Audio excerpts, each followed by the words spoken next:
Okay, and while we wait for Jimmy to come back online, let's go ahead and go around and introduce ourselves. I'll start off. My name is Arlene Garcia Herbst. I'm one of the board members for Mindful Hawaii. Sorry, my video is not working today. I help with the digital media management, the website, social media, all that kind of good stuff, and the Zoom. I'll go ahead and call on a few different folks, and you guys can just give a brief introduction so we get to know each other a little better. Peggy, you want to introduce yourself? I'm Peggy Perkinson. I'm a gerontologist and medical anthropologist, semi-retired. I was the director of the Center on Aging at UH, and now I'm working as editor-in-chief of a journal, the Journal of Cross-Cultural Gerontology, and working on the second edition of a textbook on occupational therapy and aging. Thanks, Peggy. Sure. Bev Smith, would you like to introduce yourself?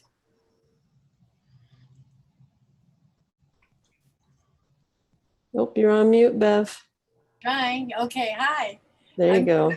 Happy to be here. I'm retired and not doing all these wonderful things that all you people are doing, but I just enjoy all of you.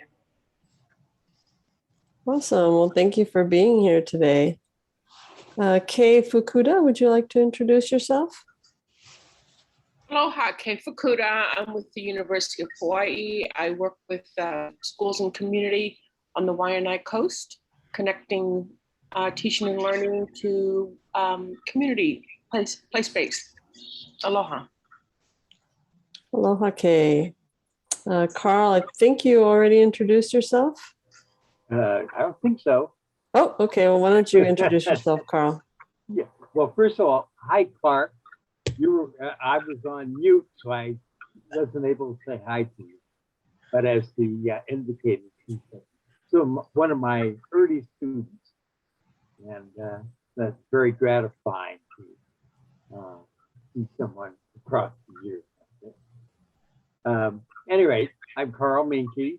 I'm a professor emeritus and former chair of the Department of Psychology at UH Manoa. And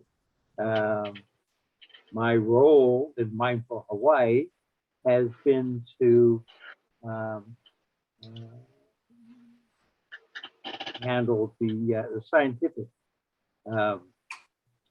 aspects of the process and keeping track of the literature and so on that has to do with the empirical effect of mindfulness.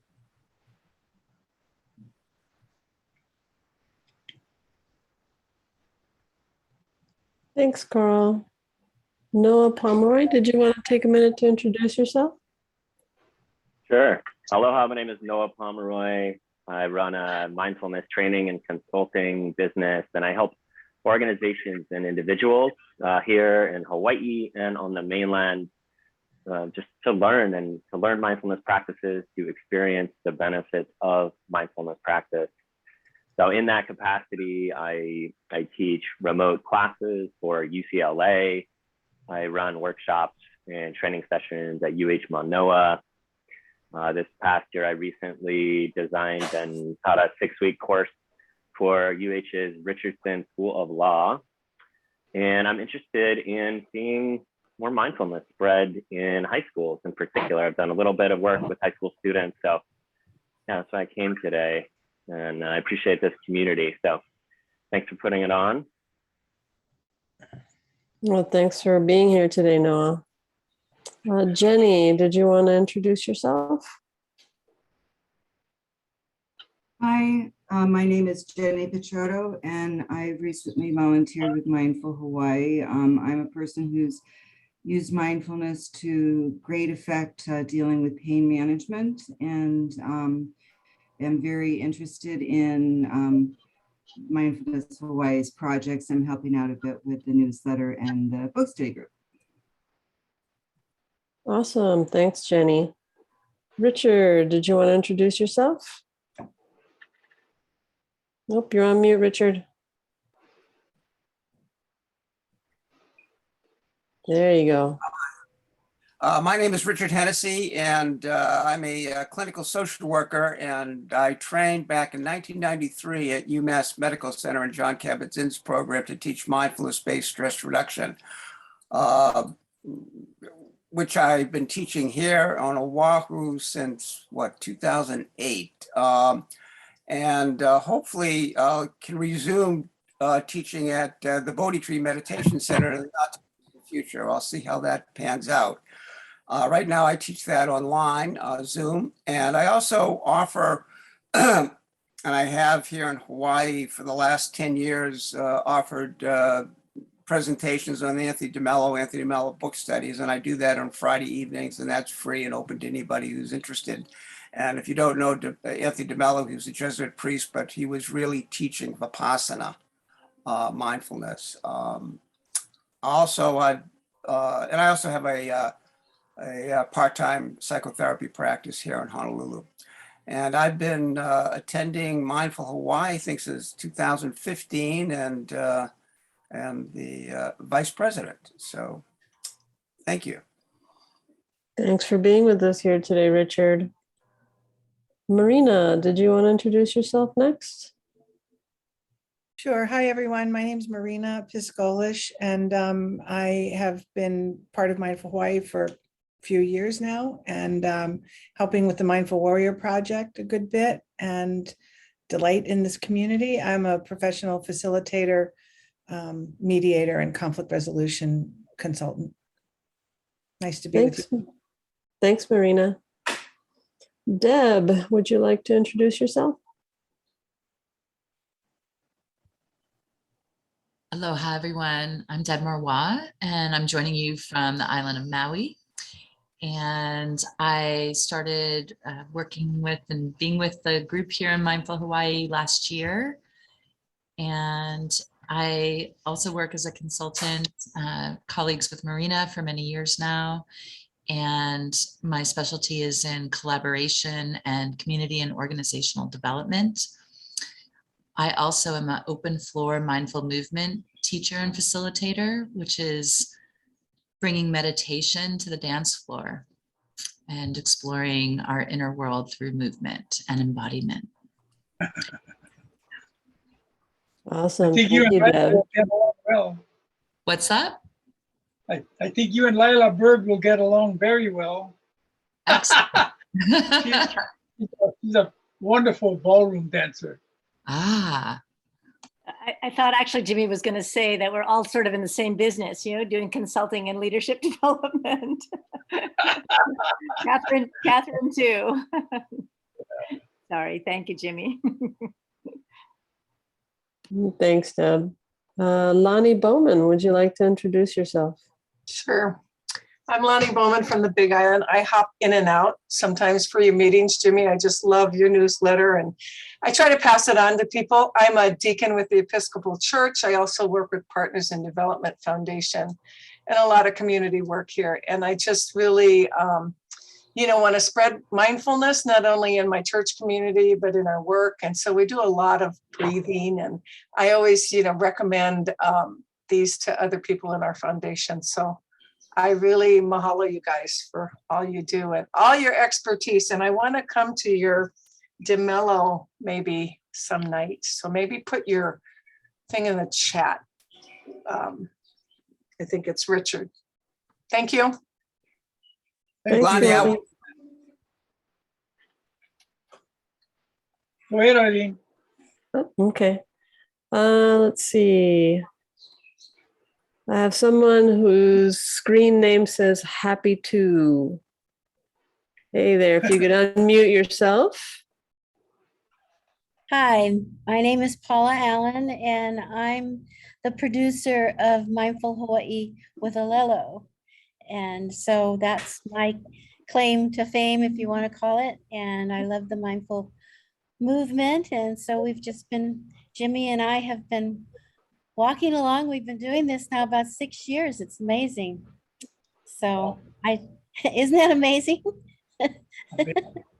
Yeah.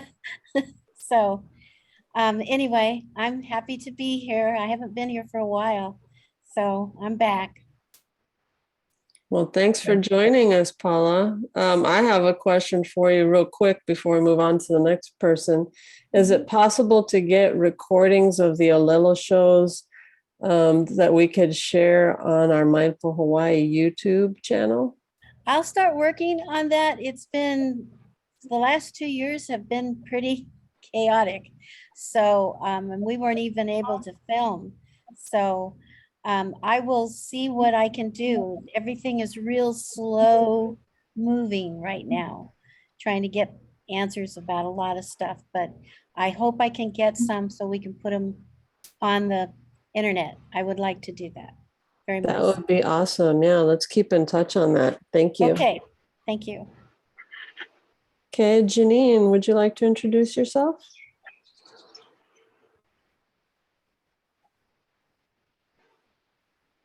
Janine, can you hear me all right? Would you like to introduce yourself? Sorry, I have to unmute. I'm having some real problems with the Zoom. It keeps cutting off, so I hope I can say a few things. Yeah, my name is Janine Nelson. I live in Kailua, and I guess I've been involved in mindfulness, or we've always called it meditation, you know, since the early 70s. I did teach, we ran a Shambhala meditation center here in Kailua. It's now not open, but I did teach the children yoga and meditation, which I absolutely adored. And we had a courtyard that walking meditation. And so even though I'm a part of Mindful Hawaii and I come to the meetings, I was really interested in what you have to say as educators. You know, it's like that's such a good place to start training, to start teaching mindfulness is with our keiki. Yeah, so it's exciting. Thank you for coming. It's so good to see all this talent and skill and creativity. I feel so fortunate to be part of this. Everyone is, yeah, it's amazing people here. Aloha. Thanks, Janine.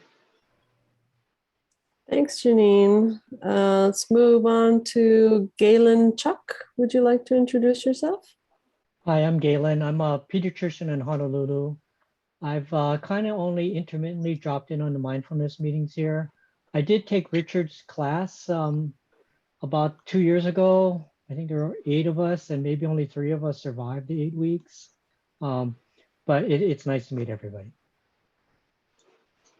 Well, thanks so much and welcome, Galen. Susan Ford, would you like to introduce yourself? Sure. Good afternoon. Today's my first day. I've been referred to Jimmy by Merchant Chinen. I'm retired. I worked 40 years with persons with disabilities. And since 2017, I've been working with Stanford University and their forgiveness program. And I now facilitate 6 weeks of 2 hours per week facilitation groups. And what that is just letting go of your stress. It's better than taking high blood pressure medication. This one works, and it's skills that you can learn. So thank you, and thank you for welcoming us. Well, thank you for joining us, Susan. Let's see, Elizabeth, since you just popped off and on again, would you like to introduce yourself? Hang on just a minute. Okay. Thought I left the other meeting. I mean, the other, I was on a different thing. I am Liz, you can call me Liz, and I have a background in conservation and got really interested in eco-psychology, which to me is in essence kind of a mindful approach to conservation and protecting our resources.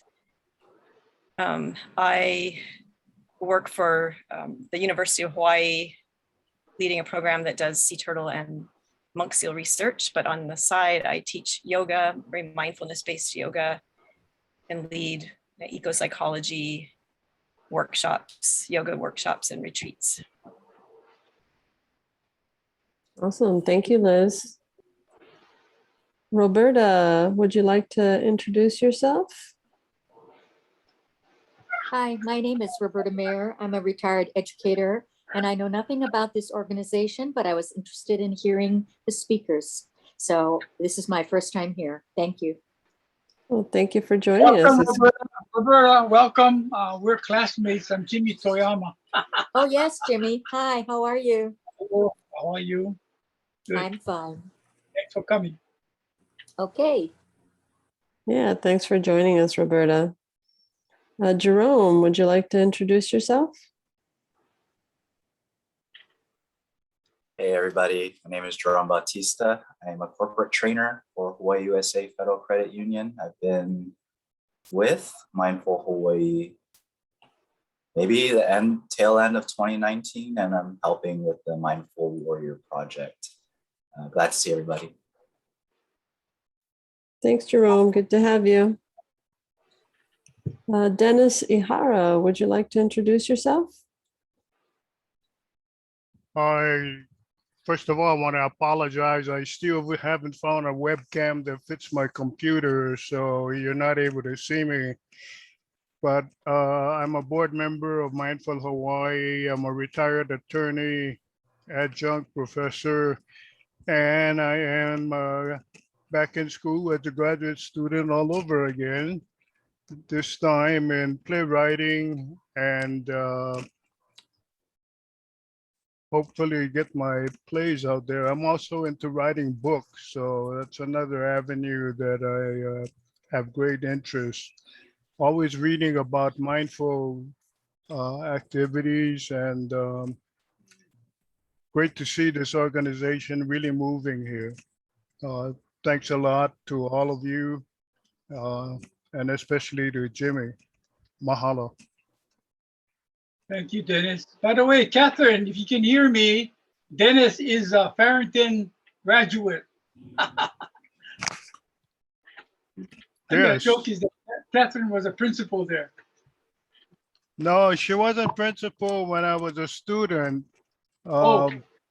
but I was on the Alumni Foundation when she was a principal. So I have met her and I've worked with her previously. As a student in those days, I try to forget about those things because I was not one of your good students. I can identify with that. Thanks, but anyway, Dennis. Something you need to think about is maybe you might want to do a play on mindfulness, and I'd be happy to explore that with you. Yeah, thank you. That's an idea. Yeah, it's could be very interesting. Oh, definitely. Yeah. Arlene? Yes, there's still a couple more people I think that need to be introduced to the group. Estelle Wong, would you like to introduce yourself?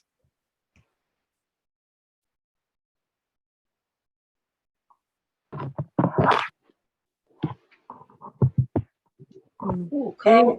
We can see you, Estelle, but you're still on mute. There Hi, you go. everybody. I'm Estelle Wong. I'm a retired public school educator, and I am a friend of Catherine and LYLA. I'm joining you today at LYLA's invitation.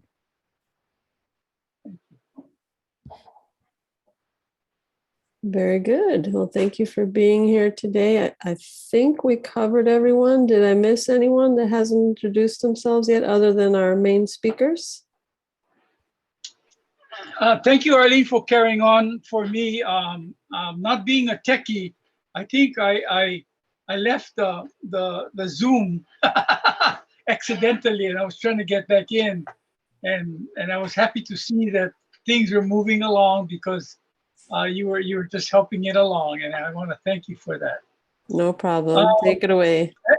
And for the people who are visiting us for the first time, I would like to encourage you to be part of our email list so you get notices of what we're doing, meetings and that kind of stuff. It doesn't obligate you to be part of the meeting, but you will at least have a sense of what's going on in Mindful Hawaii. And we have a tremendous community. We have, maybe 750, close to 800 people on the list. So please join us. We're always looking for people. Jimmy? Yes. This is Yes. Susan. This is Susan Ford, and my colleague is also here with me. Her name is Carolyn Oka. Yeah. And she didn't get to do an introduction, I don't think. Oh, Carolyn, yes, please introduce yourself, Carolyn. Oka-san.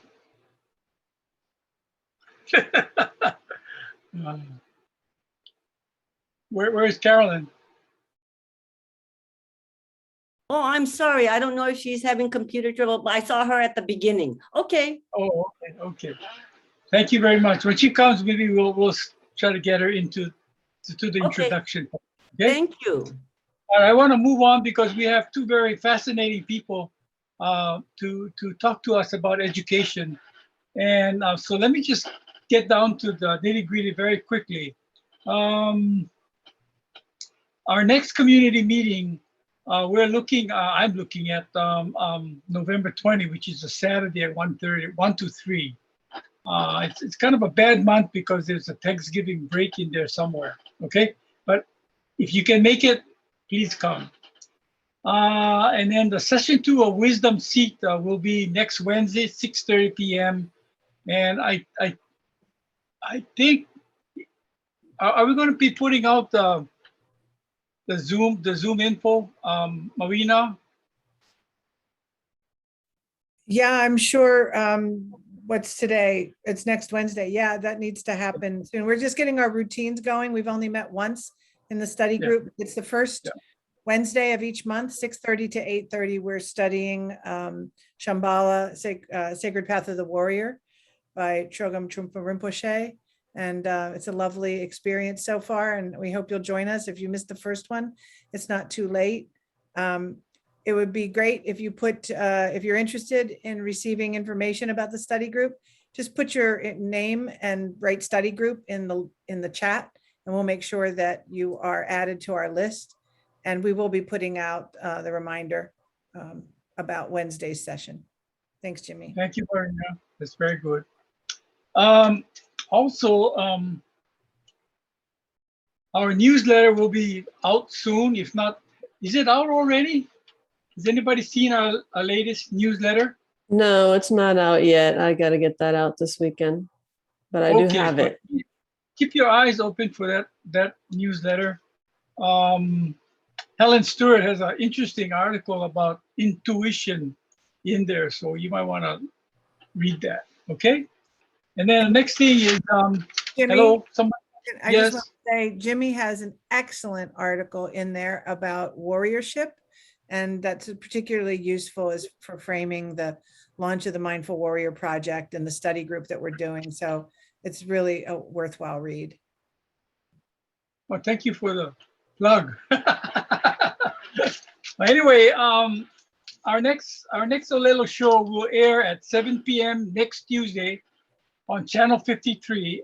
And our guest will be Professor Tao Li. She will be talking about her 2 children's books, character education books. Sorry, very interesting, and it's framed contextually in Hawaiian culture. So it should be very, very interesting. And when I saw the books, it reminded me of the old Japanese character education books that they had. And, like Momotaro and those kinds of stories. And I think you'll enjoy that show, and you'll enjoy the 2 books that she has produced so far. She's planning to produce more in the series of books, and she has a series of books planned. And then in December, we will have Helen Stewart, the intuitive, Dr. Stewart, will be our guest. And we just taped the show on Thursday, right, Paula?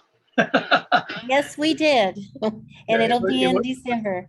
It was very interesting. And so our next taping will be on 18 November. And I'm still lining up our guests for that show. But in the just wanted to let you know that that's what's coming up. But please check the movie guide, because you want the television guide to confirm the dates and time of the showing. Okay. I just want to quickly say to give context to some of the conversations that will take place soon. I just want to give read a statement about our mission. It says, we are a growing community of mindfulness practitioners from different traditions and disciplines, working together with a common aim of shaping, contributing to, and sustaining an emerging culture of mindfulness. I want to emphasize that we're not one-track mindfulness practice. We welcome everybody to be part of the fold, because we're all going to the same place. So if you notice our logo theme, it says many truths, many paths, one source. And I believe that that's what it is. And with that said, I'm gonna say that today's presentation will be facilitated by LYLA. So LYLA, I'm gonna turn this over to you, and let the show roll. How's that? Thank you, Jimmy. Arlene, could you put spotlight Catherine and I together? And while you're doing that, perfect. Okay. Thank you so much. And thank you for the invitation.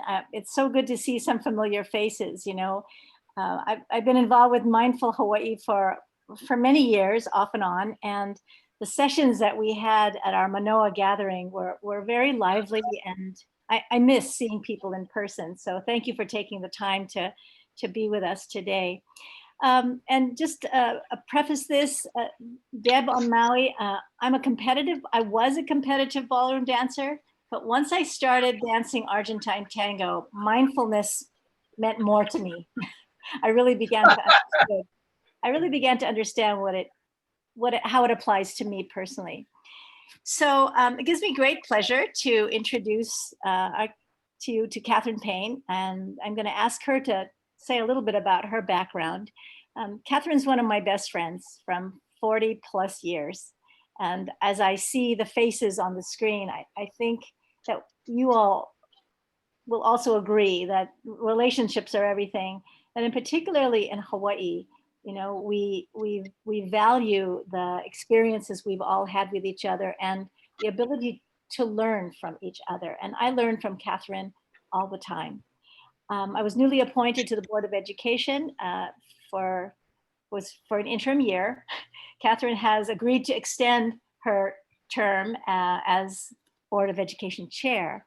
And I have to thank her publicly for her patience with me, because one of the things that I realize is my why is to contribute in the world, but how I do that is by challenging the status quo. Catherine is an extremely mindful human being. And even though she may say that she's not always mindful, I can guarantee you that she's aware when she's not. So without further ado, Catherine, give us a little bit of background, and then we'll go into our conversation on the role of mindfulness in education. Thank you, LYLA. And I have been an educator in Hawaii for a very long time, from right after I graduated from college. And I taught in Nanakuli. I worked in Waianae as a vice principal and a principal at Olomana School and Farrington. So I had four schools where I spent a lot of time, and those experiences really shaped my view of what the priorities need to be in education and the issues that I am still quite passionate about as I work at the policy level with the Board of Education. So that's well, that's a lot. And you're also a nationally recognized principal, and you're very humble. And when we were talking about our conversation today about mindfulness, you had some very specific things that you in terms of how you look at mindfulness in the profession of education. Could you share those? Well, first, of course, when you asked me to do this, I kind of was startled because I don't really think of myself as a great practitioner of mindfulness. It's something I keep trying to do and do better, but it seems like my brain goes off in fireworks every time I try. But one of the things I was thinking about as you talked to me is when I'm with others, when I'm with students and when I'm with teachers, I believe that the focus that I want to have when I am with them is a very, very clear presence within their concerns and within their consciousness so that they know that I am with them and that I am focused on them. So I think when I think of how mindfulness applies to me, it's much more in how I'm in touch with others who are needing my support or needing my guidance or needing just my presence and my awareness of what is going on with them at the time. And by role modeling that, right, by living that, other people, I'm sure you've noticed, will begin to behave in that same way. It's kind of challenging because the focus of our professional training as teachers is to get stuff done. Get the kids to pass a test, right? I mean, what have you experienced in terms of, especially like at Farrington and Olomana, you know, that the teachers transition as they've seen how you behave? Well, I think that, you know, sometimes we get very focused on doing things rather than on really understanding why. And LYLA's very big on why, and she's taught me a lot about that. But I think that one of the things over the many years that I've come to realize, and I think it's partly because I've always worked with students who are struggling and with teachers who are trying to create an environment that is supportive of these students, that there are many, many things that are more important than passing these tests that we provide so much judgment to about these individuals and the schools that are teaching them. I think as Hawaii has evolved in our understanding of some of these more important issues, we do have some great policies and we have some great values that we aspire to. Many people are familiar with the fairly recent policy that has been adopted by the department, which really speaks to Hawaiian values as our focus. What we need to get a lot better at is taking these values and helping teachers and students to see how they are manifest in the daily things that we are doing. The long-term outcomes of education really are about how we create and support individuals who are good participants in the world and who care and who know how to build good relationships and work with others and solve problems together. And so much of that is not measured by what we are doing in the kind of objective measurements that we use in our schools right now. May we just take a pause right now, Catherine, and show, you're referring to the Na Hopena A'o graphic. Yes. And Arlene, I think you have the green bubbles, if we could just show that. Sure, give me a second to share my screen and pull that up. So as Arlene is doing that, in 2015, I understand, the board passed a policy saying that this Na Hopena A'o, which refers to our values here in Hawaii. Can we move down to the bubbles? Yeah, there, perfect. That this is a guiding principles, a framework for not only what we teach, but how and why. Can you refer a little bit when you talk about mindfulness, what this might mean? And I think it's more than what and why we teach. It is really how we live and how we interact with each other as really true guiding principles. And as we work with children and as we work with adults, keeping these 6 elements of our framework in mind, I believe that we can transform education and we can transform the individuals who are experiencing our schools for 13 or more years of their lives. These are the values that we believe are key to success, not only in Hawaii, but beyond. And so one of the things that is happening right now in the schools is that teachers are trying to work with our Office of Hawaiian Education primarily in coming up with different lessons. And these are valuable, but I think as we get better at this, what we need to learn is that these are things that need to be integrated in everything that we do, so that you don't have a lesson one day other than helping kids understand what belonging means, especially when they're young. But then as we work with children and as we develop the experiences in the classroom, all of these should be embedded in our interactions and in our just the relationships that we're developing with students and with adults in our schools. Sometimes we forget that adults also need to feel a sense of belonging, a sense of that they are appreciated and that they have value too, as we just begin to assume, of course, that's their job, they're going to do what they need to do. But as leaders, we need to keep this very much at the forefront of our minds in our work. Thank you. Yes, and it was very serendipitous that we started this meeting breathing, and the whole purpose, so of the HA, this framework is to enable us to pause. Arlene, could you put the graphic up again, please? Because I wanted to ask Catherine, how does mindfulness play into all of these values? Well, mindfulness, as I think of mindfulness, it's not so much about what we think, but it's the awareness of how we are thinking and what is happening within us and within others that we are working with or that we are connecting with. So mindfulness is being aware of how we are coming across in our relationships to all of these characteristics. I think maybe if I give an example, before I even knew the term mindfulness or really thought about things within this framework, many years ago when I was principal at Olomana and LYLA was over at Kailua Intermediate. So we were in Windward at the same time in the 80s and the early 90s. And I worked in the school that provided educational services to the boys and girls who were incarcerated. That was part of Olomana School.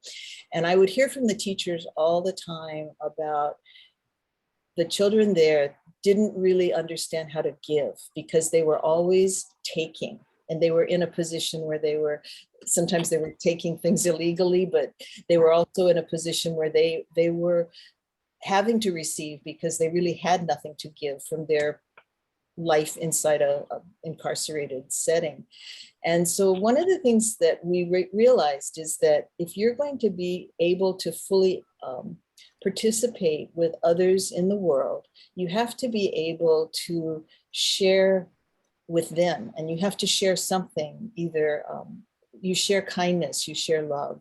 And these are experiences that many of these children had not had much of in their lives. So the teachers got together and came up with an idea. And first they thought maybe it would be good to bring in little children so that they could practice being kind to little kids, but it doesn't work in the prison setting, so we couldn't do that. But what we were able to do, and what we did as a tradition after that on many occasions, was that we had a group of elderly people who were in daycare in Kailua, the daycare center, and they would come in their buses and they would come into the prison, and they really didn't have any judgment about the kids. And the students would, in small groups, have an activity that they would plan for these elderly people. Some of them knew how to play the ukulele, so they would work with that. Some of them would do crafts, and the teachers worked with them ahead of time so that they were ready for these elderly folks to come in. And it was just such an amazing experience for me and for the others to watch the transformation in these young people as they could see themselves as adding value to the lives of others, where in most of their experiences, they were actually not able to do that. And so this became a tradition over the years that we were there. And it taught me so much about how important it is to not only talk about how important kindness is, but to actually give children experiences where they are able to be kind to others, do something for others, because that changes us inside when we're able to do that.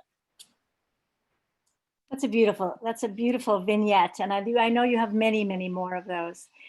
In a few minutes, I'm going to ask if the group wouldn't mind going into breakout sessions to converse about a question we may pose. But, you know, this Mindful Hawaii is a gathering. It's a kako thing. It's a gathering of folks in all different professions, looking at how to integrate, how to emanate from the perspective of mindfulness, things you're talking about. What questions would you like to have answered so that in the Department of Education, either as a board member or as a teacher, we might be able to navigate mindfulness?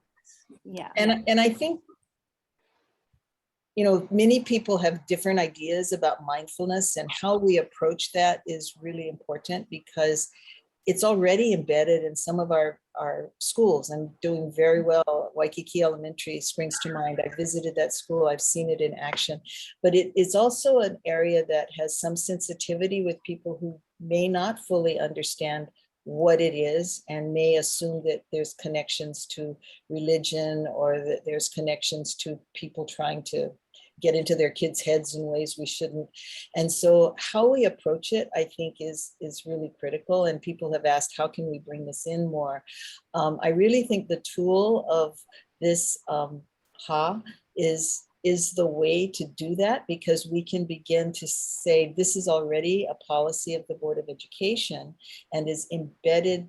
We're in the process of embedding it within our classrooms and within our all of our activities. So the question I would ask in our schools and of our leadership, and it's a question that we are actually asking right now, is what kinds of things are we doing to help our staff and our school leaders, people who are on the ground in the schools, and our parents to understand why this has a really primary importance for our success, for our students and for our schools. And what are we doing to embed this so that it's not like, you know, it's Wednesday, so we're going to have a HA lesson kind of experience, but how do we really truly embed this in everything we do in all our interactions so that this value truly becomes, these values truly become what we are about here in Hawaii.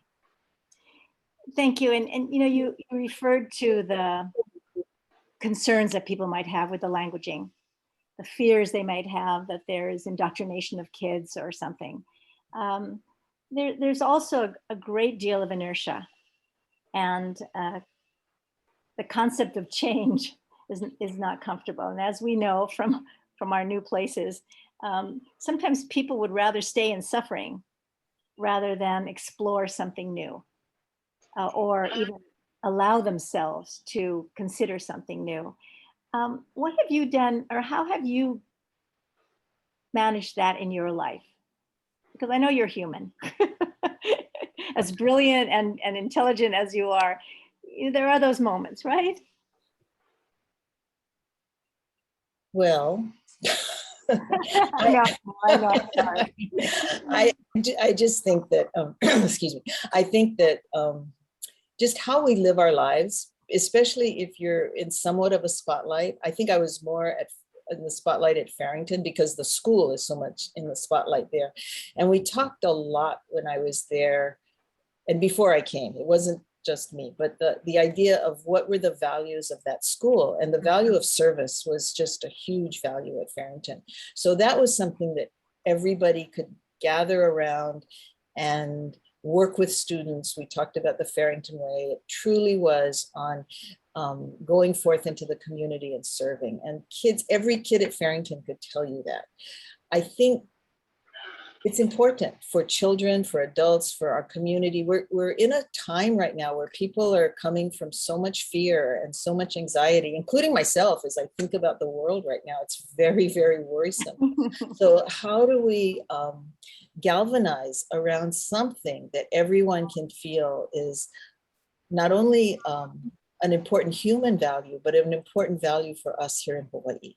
And this is what I'm always thinking about, and I'm always conscious about how I am reflecting the values that I believe are important to all of us when I go out in the world.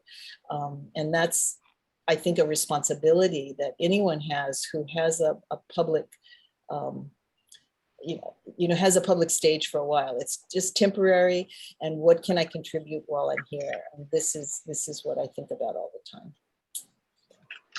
And thank you. And even if we don't have official titles and we may not be in visible leadership positions, there are people in our lives that we influence without even knowing it sometimes.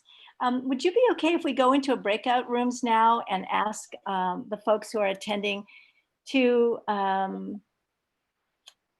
respond to that question that you had? How do we galvanize around something? Or actually, and any questions that you might have that arise as a result of what you've heard Catherine share. Are we okay to do that, Jimmy? Sure. Let's do it. Okay. All right, I will Catherine, we'll put give us you in the breakout rooms. 10-minute pause. Okay. Let's just stay on, and then everyone else can go. So the question really is, something that Catherine has said has touched you. What might that have triggered in terms of questions that you'd like her to respond to afterward? And as a group, see where you are in the breakout room that resonates with each other on that question. Thank you, Marina, for putting that question out in writing. You're so good. Wait, I can't hear you. I said, I have moments. Yeah, don't we all? That's the beauty, of conversing with Catherine, because she's so human, and she'll say the same thing. Welcome back, everyone. I hope that was an interesting few minutes that you had with each other. And Arlene, can you put us together again, please?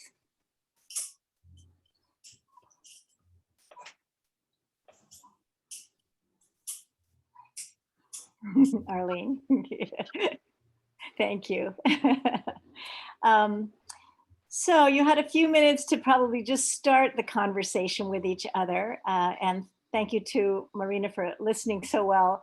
The question was about galvanizing around something, or even other questions that might have come up springing from something that Catherine has shared. Breakout room number 1, would you please share with us a question, or what was the focus of your discussion that Catherine can respond to? Folks may not be aware of what breakout room they were in. Oh, okay. So how should we do this? Peggy's group, since you're next. I see you on the screen. That was group 3. Okay. Anyone want to chip in here from group 3? There were a number of very interesting comments.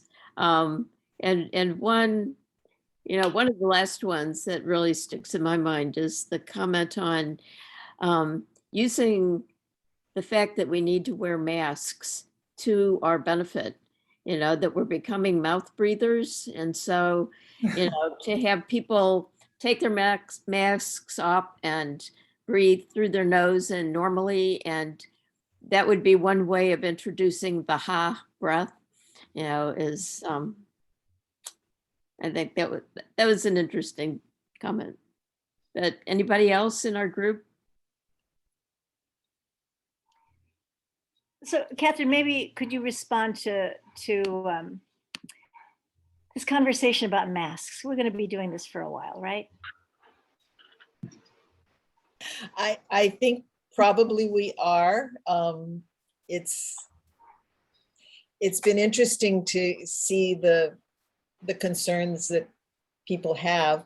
I think it's been less of a concern for children than for adults. Many of the little ones in the schools are just fine.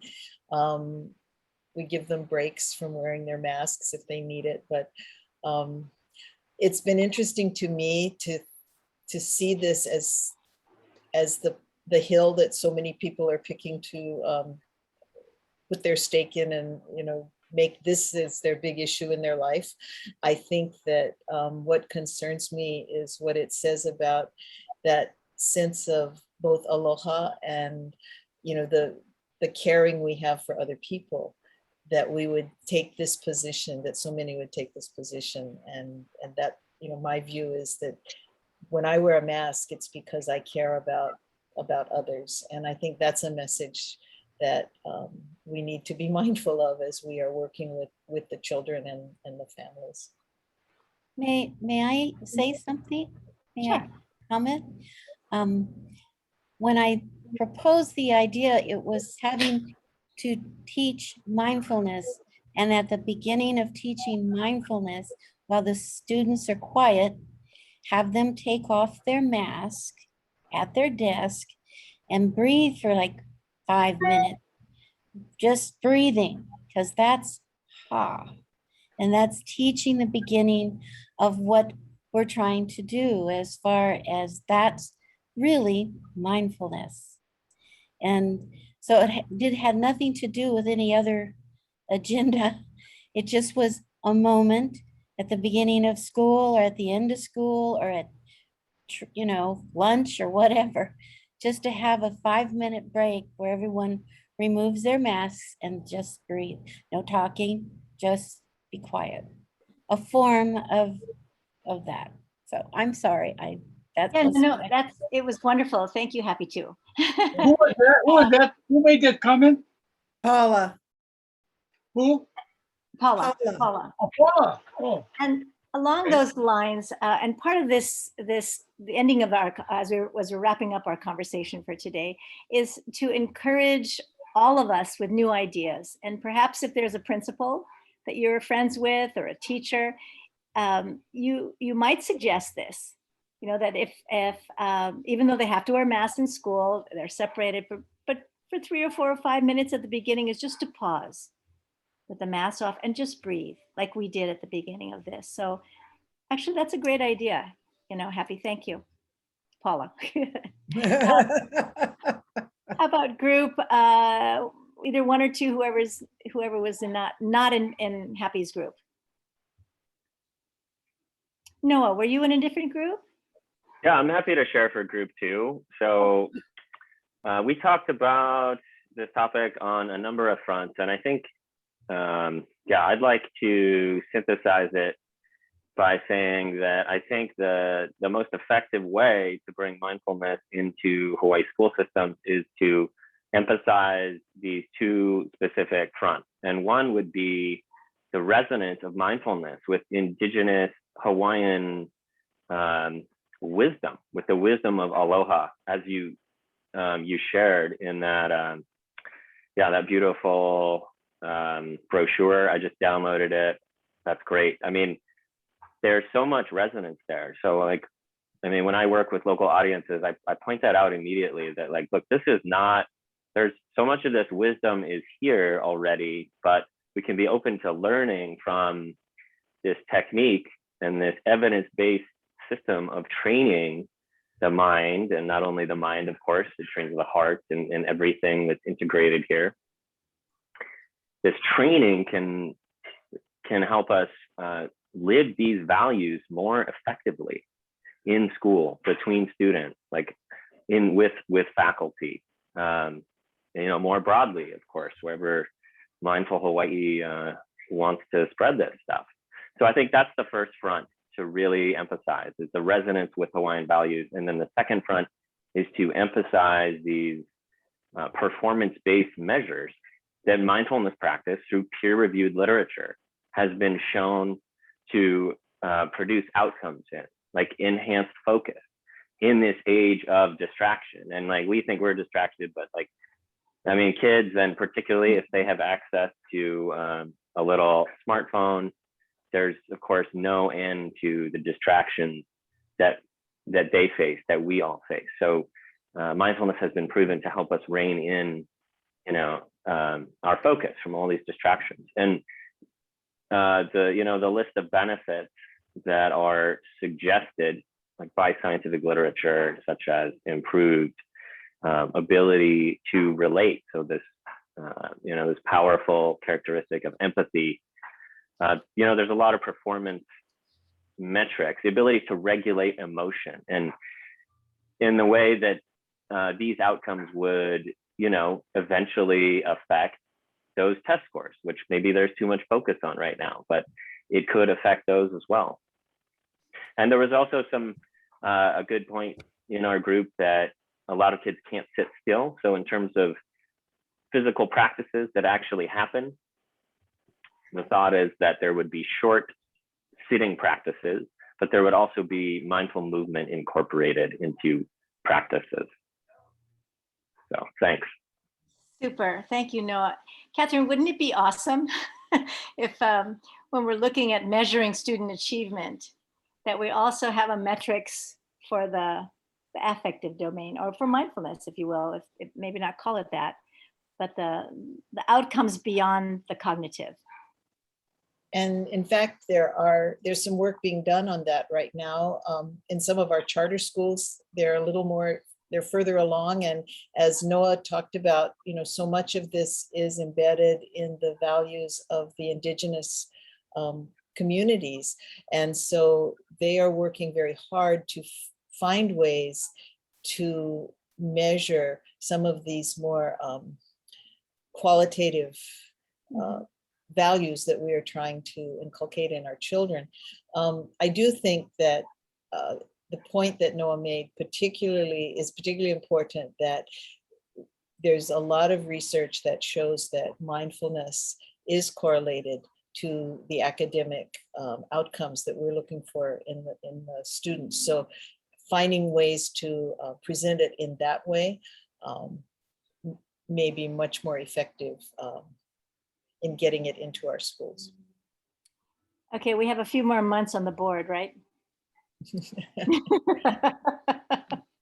Not that we personally can do that, but I think if this group also is engaged in their own circles, in their own educational circles, it's word of mouth also, right? It becomes. And there are some schools that are doing this, and there's some professors at the university and the School of Education, College of Education, that are very much attuned to this as they are working with teachers who are going into the field. So I think the movement is there, and it may need a little acceleration. And as we promote the values of Ha, I think we have the framework that we can build on to make this happen. Sounds positive. Thank you. How about group one, if you didn't know who you were in? If you were not with Noah and not with Paula, you were in another group. Deb, were you in another group? I was with Noah. Okay, or Richard? Nice to see you. Yeah, we were group 4. Okay, can you share what maybe you came up with? Yeah, okay. A couple things. One is that we had interest, Catherine. First of all, your HARP program is just absolutely wonderful. I commend you in doing that program. And we were interested in and you touched on this earlier about the Department of Education and their receptiveness to mindfulness, to the HARP program.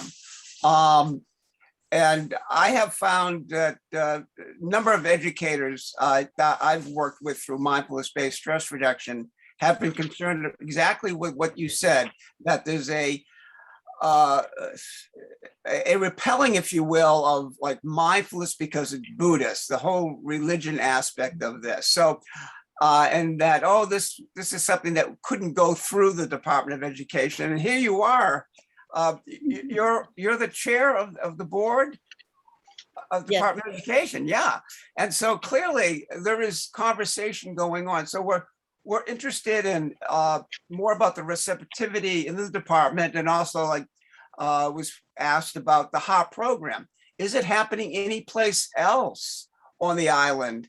And then thirdly, an idea about galvanizing is having some kind of conference. Again, in my experience, there's so many educators that are doing stuff with mindfulness, but they don't know what the other ones are doing. it's just amazing to me. So that's one idea that maybe we could have a half day or all day conference on this with a number of educators. So thank you so much, Catherine, and you too, Lila. Oh, and thank you for that. And just to be clear, HA is not a program, but it's actually a policy of the Board of Education. So if you look on the board website and it lists all the policies that talk about everything you could possibly imagine, the very last one, which is the overarching policy of the board and of the Department of Education, is HA. And the message there is we have a policy that should encompass everything that we're doing. And it's one of our newest policies. So it's taking time to get it into the system. But I like your idea of having some kind of a conference. One of the things that we are asking the department to come to the board very soon and tell us how this policy is being implemented right now.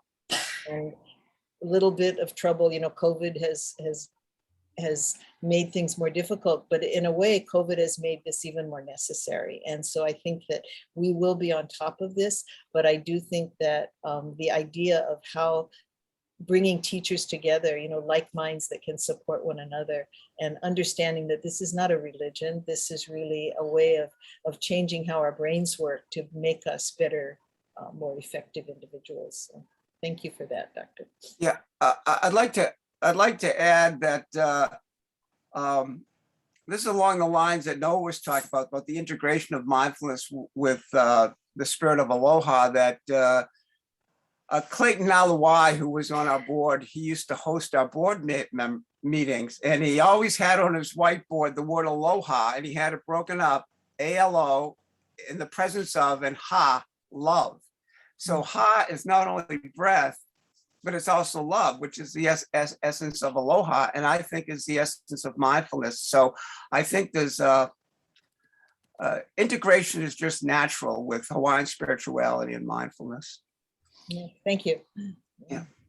Thanks, Richard. Okay, and who was in a group that was not Noah, wasn't Paula, and wasn't Richard? That would be group one. That was your group, Lila.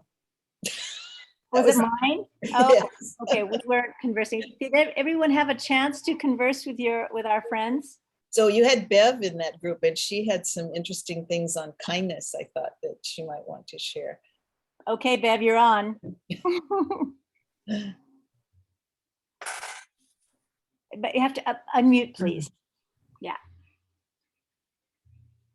Okay, I unmuted. There we go. Yeah. Well, I don't even know what to say. I just said that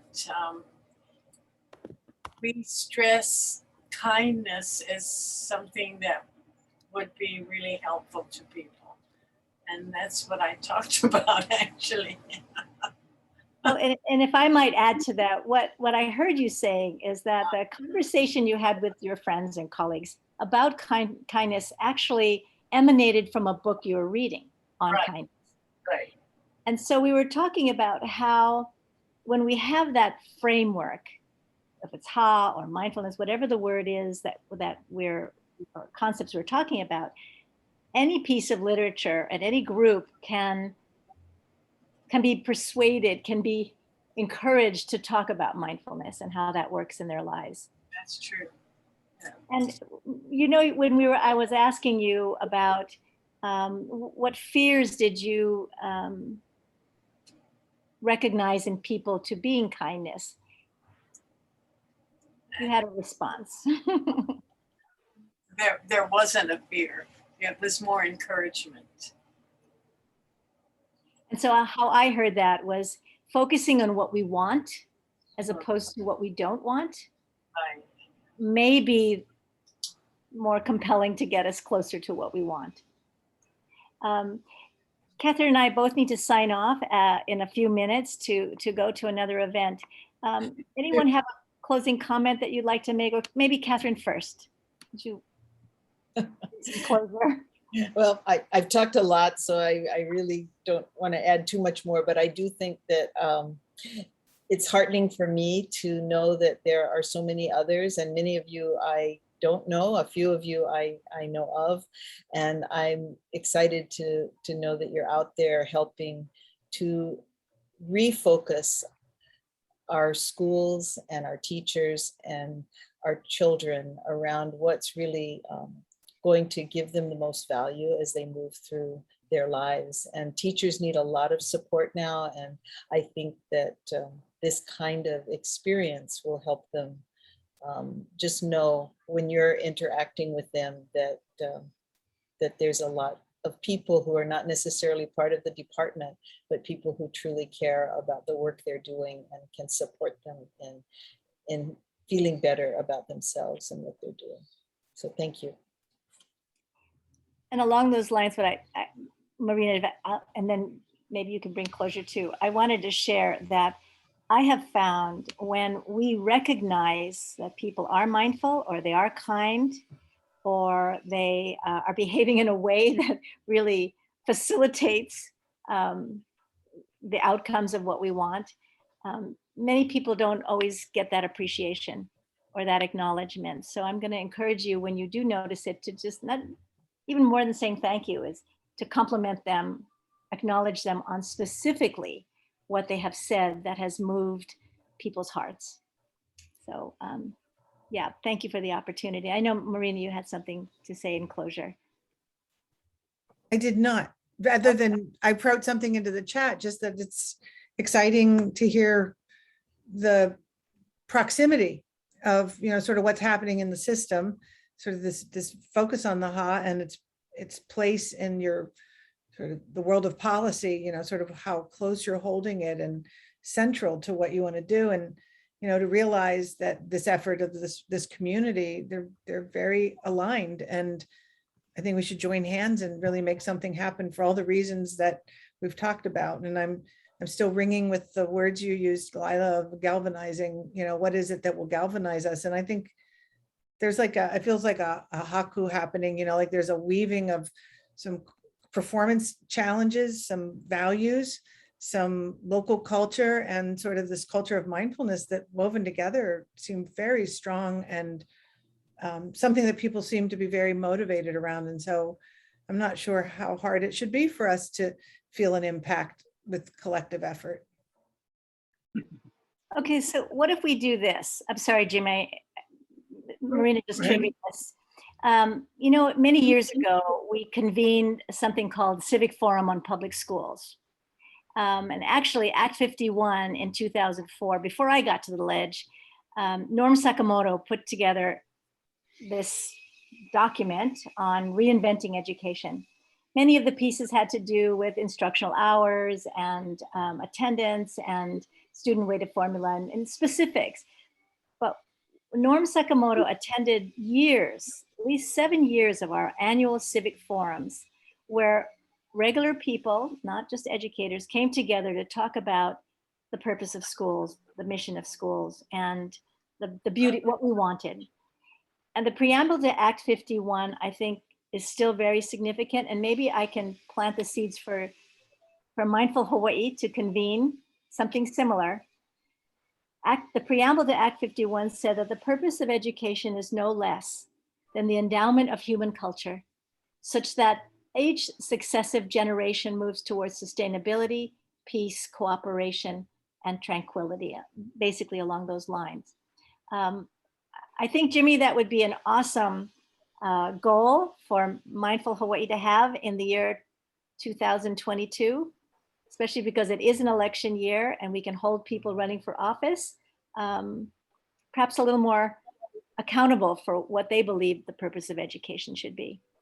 So I'll just leave that in your hands. We can talk about that, LYLA.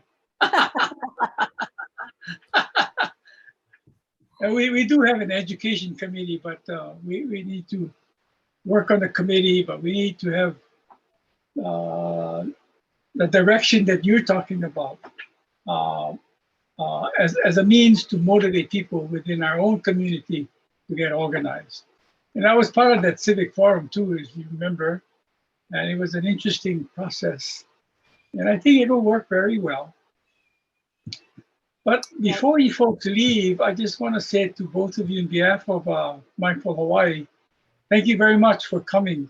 It was such an enlightening session with you folks. I appreciate that. You know, I just want to say that, you know, for Mindful Hawaii, the education domain is important as a vehicle to building a foundation for our culture.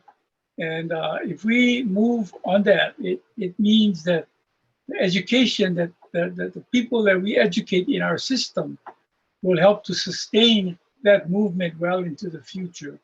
And I think we need to look at that. But first things first, we need to look at how can we create a excitement around the idea of mindfulness and education more. I mean, it's already happening, but I think we need to kind of help it along a little bit. So we'll talk about that, LYLA, for sure. Thank you, Catherine, for your time on a Saturday. Thank you all for continuing to join Jimmy in this effort. Really wonderful to see so many of you. So thank you. Good to see you too. And much Thanks, aloha. LYLA. Thanks, Catherine. Thank you. Aloha. Aloha. Aloha. Well, I don't have anything else on my agenda.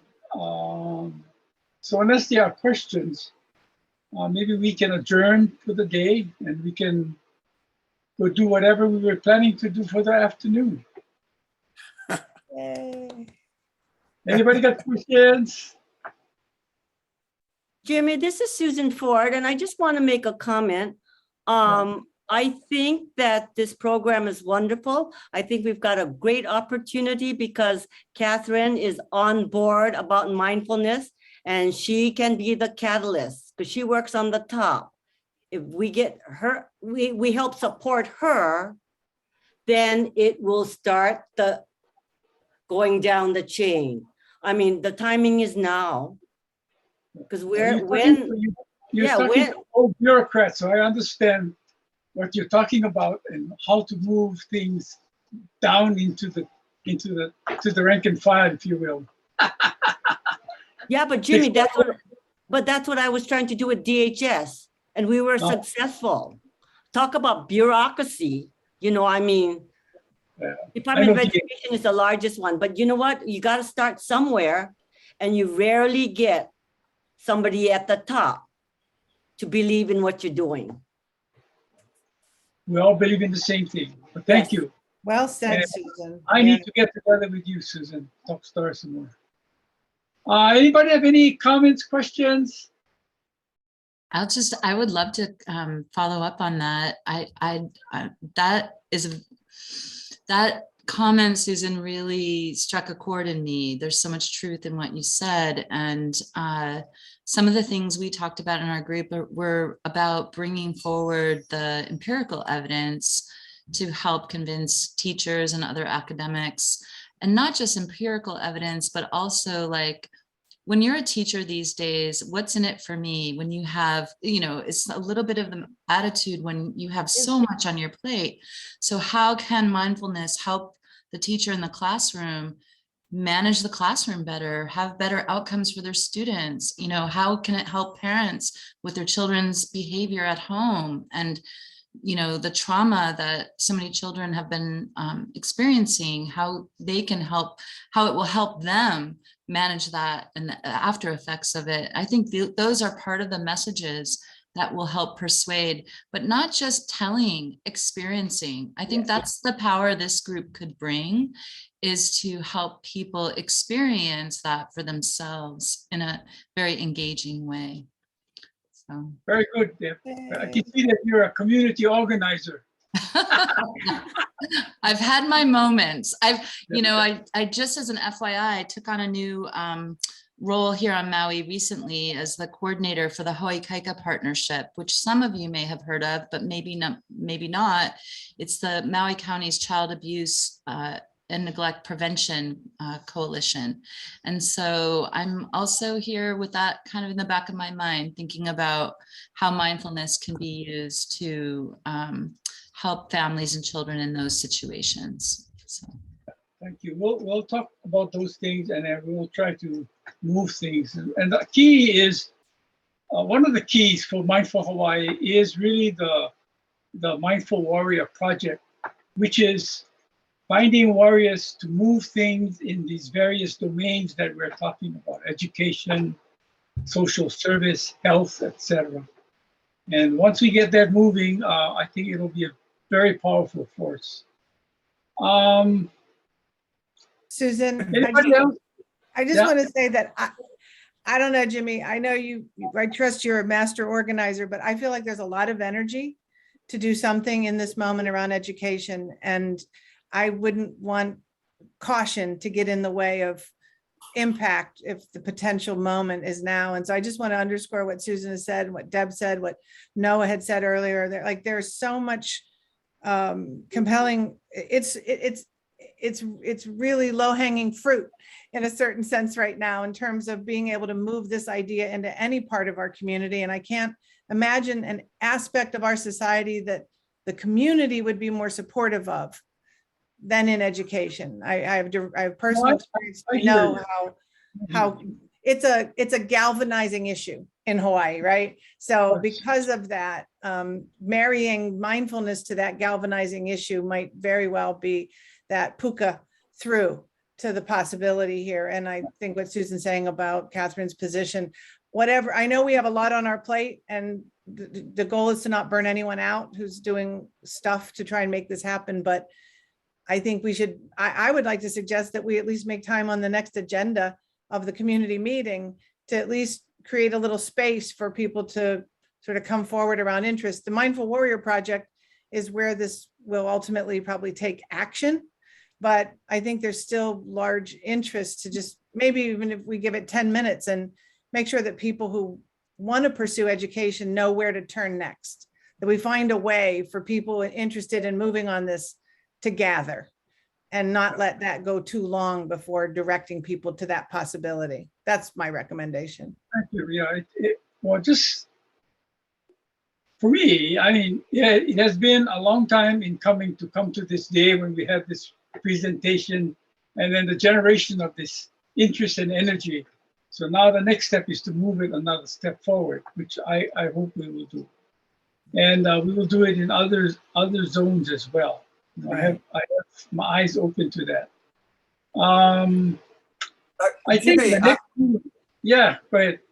I just want to really second what Marina is saying about this being low-hanging fruit with education. And Susan, you're absolutely right. It's rare to have somebody at the head on the board of education who is so supportive of mindfulness and which go hand in hand, as I said earlier, as Noah talked about. And I not only can it come from the top down, but it can come from the bottom up. There are so many people here on Oahu that are working with mindfulness and education. And so I just think that pulling people together and get a conversation going. It's interesting about the word conversation. One of the definitions is to keep company with. If you break down company, it's essentially to break bread with. And I think you never know where a conversation could lead. So to get a group of educators and other people who are interested in education from the community together, half day or whole day, I think would be wonderful if we could do it in 2022. Thank you. Thank you. Anybody else? Can I just real quickly say something about Susan, who I was in the discussion group with? I'll be very quick, but I was really very, very deeply impressed with her commitment and also her experience, you know, with the Department of Human Services, working with social services, and her ideas on how to embed from the top down and make this really experiential. So I just wanted to just say to the group how moved I was by her experience. I think she's a strong leader.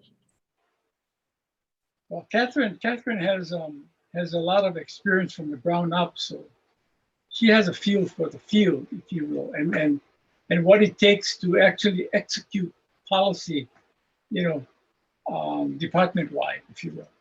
And it's not easy, but it's doable.